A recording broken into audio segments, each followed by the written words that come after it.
অনেক বেশি লিপস্টিক দেওয়ার পরও বেস মেকআপ এমন সুন্দর হবে, হ্যাঁ এমনই সুন্দর হবে। আজকে আমার মুখে অনেক বেশি লিপস্টিক দিব, কিন্তু কোনো ধরনের ফাউন্ডেশন ইউজ করব না, শুধুমাত্র কনসিলার দিয়ে পুরো বেস মেকআপটা করব। তোমরা যদি দেখো একদম ফিদা হয়ে যাবা, এত বেশি সুন্দর হবে, ফ্ললেস একটা বেস মেকআপ হবে। বিশ্বাস হচ্ছে না আমার কথা? এই যে দেখো, আমি একদম টুকটুকা লাল কালারের লিপস্টিক চোখের নিচে মুখে একদম দিয়া ভূত হয়ে গেছি। শুধু কি আর লিপস্টিক দেওয়া যায় বলো? লিপস্টিকের উপরে তো অবশ্যই কনসিলার দিতে হইব। প্রথমেই কইছি কনসিলার দিয়ে বেস মেকআপটা করব।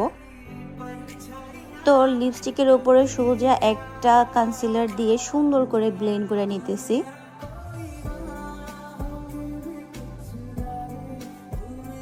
তো তোমার মোটামুটি ব্লেন্ড হয়ে গেলে, মোটামুটি না সুন্দর করে ব্লেন্ড হয়ে গেলে, এরপর তোমার স্কিন শেডের থেকে অবশ্যই এক শেড লাইট একদম মানে ফুল কভারেজ একটা কনসিলার নিয়ে নিতে হইব। তুমি যদি মিডিয়াম কভারেজের কনসিলার নাও তাহলে কিন্তু হইব না, তাহলে কিন্তু পুরো ফেস লাল লাল হয়ে থাকবো। একদমই ফুল কভারেজ কনসিলার দিতে হইব।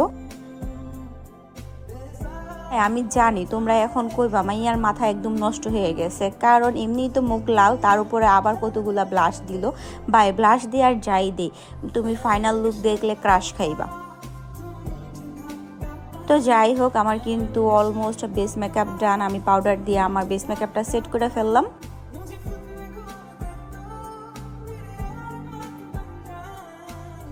আর দেখো কত গ্লোয়িং গ্লোয়িং লাগতেছে ফেসটা, তাই না? 1 সেকেন্ডের মধ্যে এখন হইতেছে, 1 সেকেন্ড না, মিনিমাম 2 মিনিট তো লাগবেই যে আই লুক করতেছি। চূড়ামি একটা আই লুক করবো, যেখানে 10 মিনিট লাগার কথা সেখানে মাত্র 2 মিনিটে এই আই লুকটা শেষ করবো। আর হ্যাঁ, এই আই লুকের টিউটোরিয়াল কিন্তু আমি আগেই দিয়ে দিছি, ঠিক আছে, একদিন আগেই দিছি। তো যাই হোক, এখন হইতেছে লিপস্টিক দিয়ে দিমু, আর লিপস্টিক দিয়ে দিলেই ফাইনাল লুক।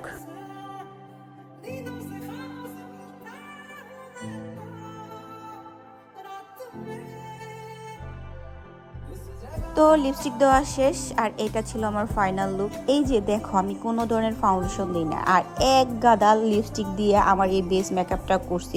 বোঝা যায়? তোমরাই বলো, বোঝা যায় কোনো? কত স্মুথ, কত ফ্ললেস একটা বেস মেকআপ লাগতেছে, তাই না?